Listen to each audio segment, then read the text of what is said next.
बड़ी खबर से आपको रूबरू करवा दें कि कानपुर के बाद प्रयागराज में भी जानलेवा साबित हो रही है ठंड। प्रयागराज में पिछले 12 दिनों में हार्ट अटैक से 25 लोगों की मौत की खबर है। इनमें से 19 मौतें अकेले स्वरूप रानी नेहरू अस्पताल में हुई हैं, जबकि 6 अलग अलग प्राइवेट अस्पतालों में 12 दिनों में 60 लोगों को हार्ट अटैक के बाद अस्पताल में भर्ती करवाया गया। दिल की बीमारी के 80 पुराने मरीजों को इलाज के लिए फिर से अस्पताल लाना पड़ रहा है। डॉक्टर्स के मुताबिक ठंड के चलते दिल के मरीजों की संख्या 25 से 30% तक बढ़ गई है। तो पहले कानपुर की तमाम वो खबर आपको याद होगी जहां अस्पतालों के बाहर लगातार तीमारदार रोते हुए दिखाई दिए। वहां पर कई लोगों की जान गई ब्रेन स्ट्रोक की वजह से, हार्ट अटैक की वजह से। और अब प्रयागराज से भी खबर, ठंड का असर, हार्ट अटैक के मामले यहां पर लगातार बढ़ रहे हैं। भयानक सर्दी, कड़कड़ाती ठंड और इस बीच में ये बड़ी खबर है, पिछले 12 दिनों में हार्ट अटैक से 25 लोगों की जान गई है सिर्फ प्रयागराज में।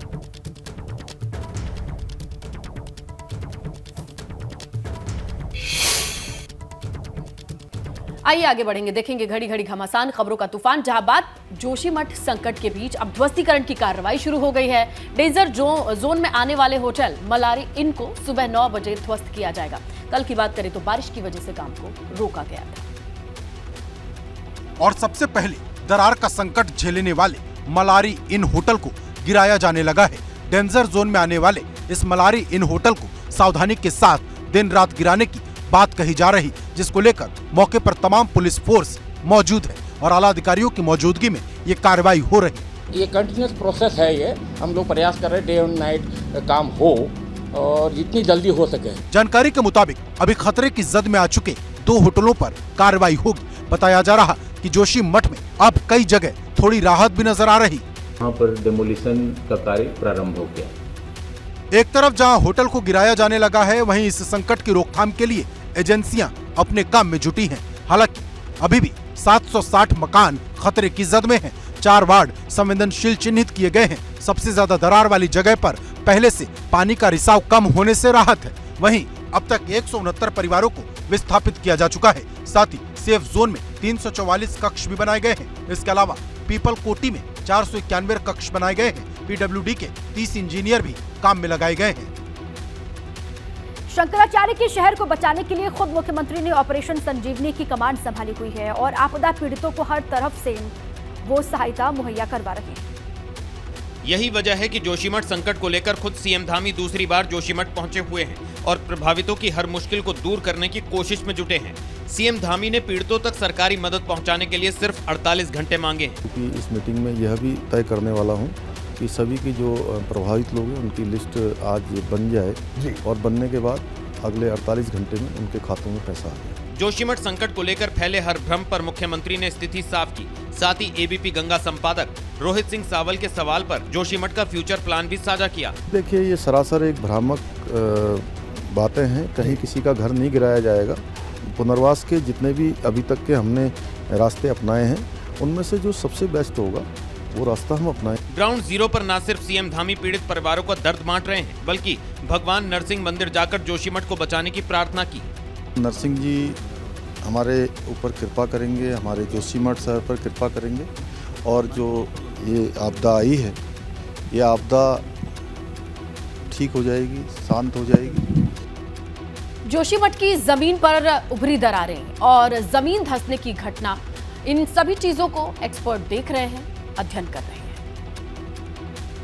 जोशीमठ में जमीन से पानी आने, निकलने और पत्थरों के धंसने से स्थानीय लोगों की चिंता बढ़ रही है। अगर ये बड़ा पत्थर यहाँ से खिसकता है तो बहुत ज़्यादा दिक्कतें हो सकती हैं, क्योंकि नीचे कई परिवार हैं, 8 से 10 परिवार नीचे हैं जो ठीक इस पत्थर के नीचे हैं। इस बीच जोशीमठ पर मंडरा रहे खतरे के समाधान के लिए एक्सपर्ट्स अध्ययन कर रहे हैं। CSIR और NGRI की टीम 13 जनवरी को जोशीमठ का दौरा करेगी। NGRI के वैज्ञानिक आनंद के पांडे की अध्यक्षता में 10 सदस्यीय टीम जोशीमठ का दौरा करेगी। जोशीमठ में हाइड्रोलॉजिकल और लैंड मूवमेंट को लेकर स्टडी की जा रही है। जियोफिजिकल और सिस्मोलॉजिकल स्टडी की जा रही है। इस बीच उत्तराखंड स्पेस एप्लीकेशन सेंटर ने साफ कहा है कि जोशीमठ के पहाड़ों पर लोड क्षमता से कहीं ज्यादा है। इस बीच दिल्ली में जोशीमठ को लेकर गृह मंत्री अमित शाह की अध्यक्षता में हाई लेवल बैठक हुई। इस बैठक में सड़क परिवहन मंत्री नितिन गडकरी, पर्यावरण मंत्री भूपेंद्र यादव और इसके अलावा अगर बात किया तो ऊर्जा मंत्री RK सिंह मौजूद रहे। अब तक जोशीमठ में 760 घरों में दरार की पुष्टि हुई है। 4 वार्ड के 128 भवन असुरक्षित घोषित किए गए। 169 परिवार विस्थापित हुए हैं। SDRF की 8 टीम तैनात हैं। NDRF की 2 टीम तैनात है।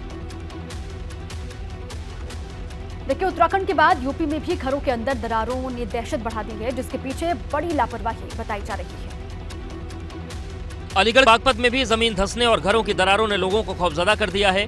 बागपत के ठाकुर द्वारा इलाके के कई घरों में दरारों से लोग सहमे हैं और पलायन की तैयारी कर रहे हैं। कितनी बड़ी दरार है, ठीक इसके बराबर में एक और जो दरार है वो भी दिखा देता हूं मैं, उसको भी देखिए।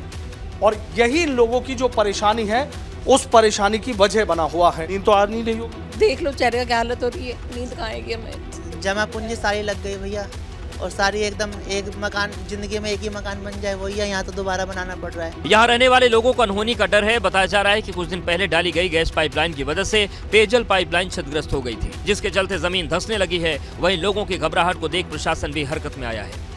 फिलहाल हम लोग द्वारा निरीक्षण किया गया है। अभी हम अपने इंजीनियर्स भी लगाएंगे इसमें कि इनकी स्ट्रेंथ को चेक कर लें कि कहीं कोई ऐसी स्थिति तो नहीं आएगी कि इनके मकानों को क्षतिग्रस्त या क्षति पहुंचे।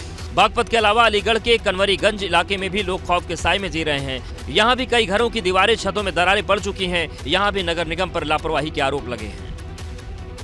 2024 लोकसभा चुनाव से पहले यूपी के विकास कार्यों को लेकर सीएम योगी ने खुद कमान संभाल ली है और मंडलवार विकास कार्यों की समीक्षा कर रहे हैं। लगातार सूबे के मुखिया अलग अलग मंडलों के विकास कार्यों की समीक्षा में जुटे हैं। मुख्यमंत्री के इस अलग अंदाज ने लापरवाह अधिकारियों की टेंशन बढ़ा दी है, क्योंकि मंडलवार बैठक में सभी सांसदों, विधायकों को मुख्यमंत्री आवास पर बुलाकर सीएम योगी सीधे सीधे विकास कार्यों और अधिकारियों का फीडबैक ले रहे हैं, जबकि मंडल के सभी अधिकारियों को वीडियो कॉन्फ्रेंसिंग के जरिए जोड़कर अपडेट लिया जाता है। तैयारी है 2024 की। भाजपा सरकार की कोशिश है कि जब चुनाव के दौरान वो जनता के बीच जाए तो उन्हें बता सके कि डबल इंजन की सरकार ने क्या काम किए हैं और उन कामों को जमीन पर दिखाया भी जा सके। यूं तो इस बैठक का मुख्य उद्देश्य मंडलों और जिलों में होने वाला इन्वेस्टर समिट है, लेकिन इस 1-to-1 बैठक में 2024 चुनाव की भी तैयारी है। सीएम योगी लगातार जनप्रतिनिधियों से जनता की समस्याओं को लेकर भी जानकारी जुटा रहे हैं। यही वजह है कि कुछ दिन पहले सीएम योगी ने किसानों पर बकाया बिजली बिल होने पर भी कनेक्शन न काटने के निर्देश दिए। साथ ही बुनकरों को बिजली बिल में सब्सिडी देने पर बात हुई। माना जा रहा है कि इन बैठकों का असर जल्द देखने को मिल सकता है। बुनकरों को राहत देने की हो या फिर किसानों का बिजली बिल बकाया होने पर उनके कनेक्शन न काटने का निर्देश जारी करने की, कहीं न कहीं इसके माध्यम से अधिकारियों को भी एक ये कड़ा संदेश दिया जा रहा है। प्रयागराज में गैंगस्टर अतीक अहमद के कब्जे से खाली करवाई गई सरकारी जमीन पर बन रहे घरों में बहुत जल्द गरीबों का गृह प्रवेश हो जाएगा।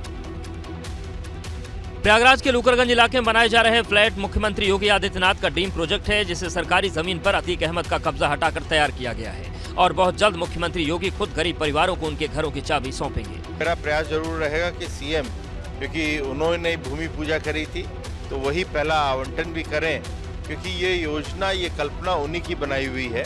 लूकरगंज की सरकारी जमीन पर गैंगस्टर अतीक अहमद का कब्जा था, लेकिन बुलडोजर से 1731 वर्ग मीटर जमीन खाली करवा दी गई, जिस पर सीएम योगी ने गरीबों के लिए घर बनवाने का ऐलान किया और दिसंबर 2021 में सीएम योगी ने प्रोजेक्ट की नींव रखी, जिस पर कम कीमत वाले 76 फ्लैट्स बनाए गए हैं। एक फ्लैट का कुल एरिया 34.9 वर्ग मीटर है, जिसकी कीमत करीब 7 लाख रुपए है। यहाँ फ्लैट पाने को लेकर लोगों में इतना ज़बरदस्त क्रेज है कि 76 फ्लैट के लिए 6000 से ज़्यादा लोगों ने आवेदन किया हुआ है। सीएम योगी आदित्यनाथ यहाँ पर आए थे, उन्होंने इस ड्रीम प्रोजेक्ट का शिलान्यास किया था, इसका भूमि पूजन किया था और अब खुद मुख्यमंत्री योगी आदित्यनाथ ही यहाँ पर आएंगे और जो लाभार्थी हैं उन्हें अपने हाथों से चाबी देंगे। ओबीसी आरक्षण को लेकर यूपी सरकार पर समाजवादी पार्टी के हमले पर अब बीजेपी की सहयोगी अपना दल ने अखिलेश यादव पर तीखे सवाल किए।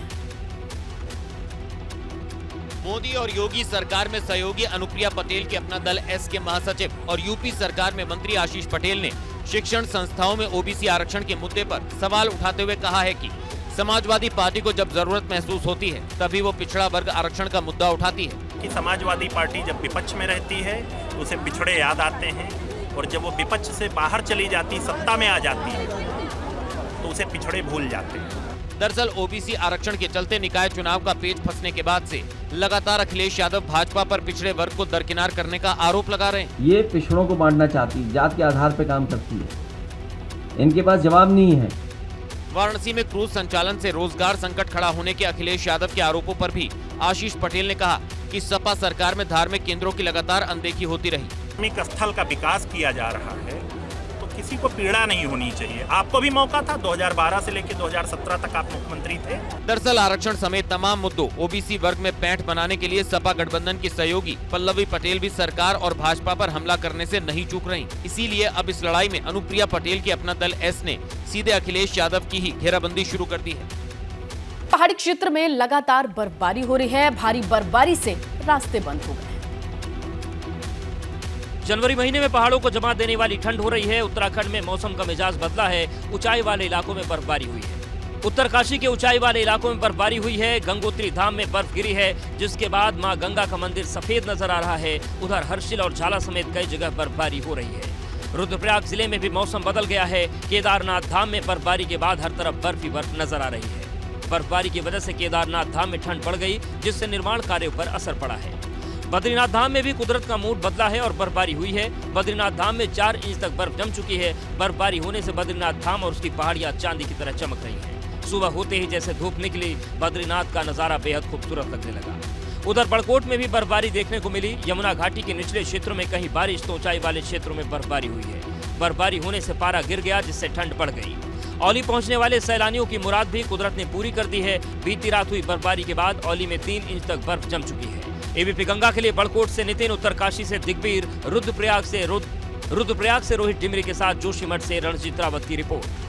देखिए, उत्तराखंड के बाद यूपी में भी घरों के अंदर दरारों ने दहशत बढ़ा दी है, जिसके पीछे बड़ी लापरवाही बताई जा रही है।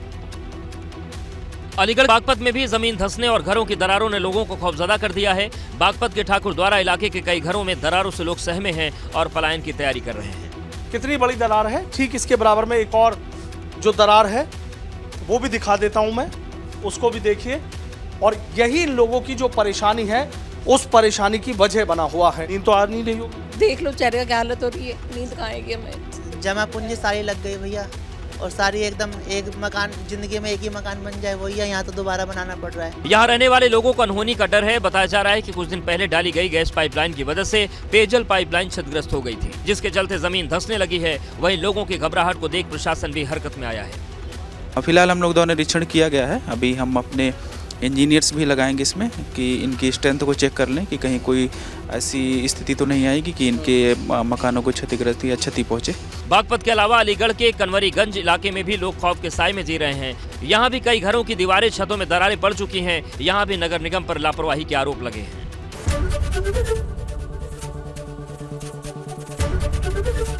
एबीपी गंगा, खबर आपकी, जुबान आपकी।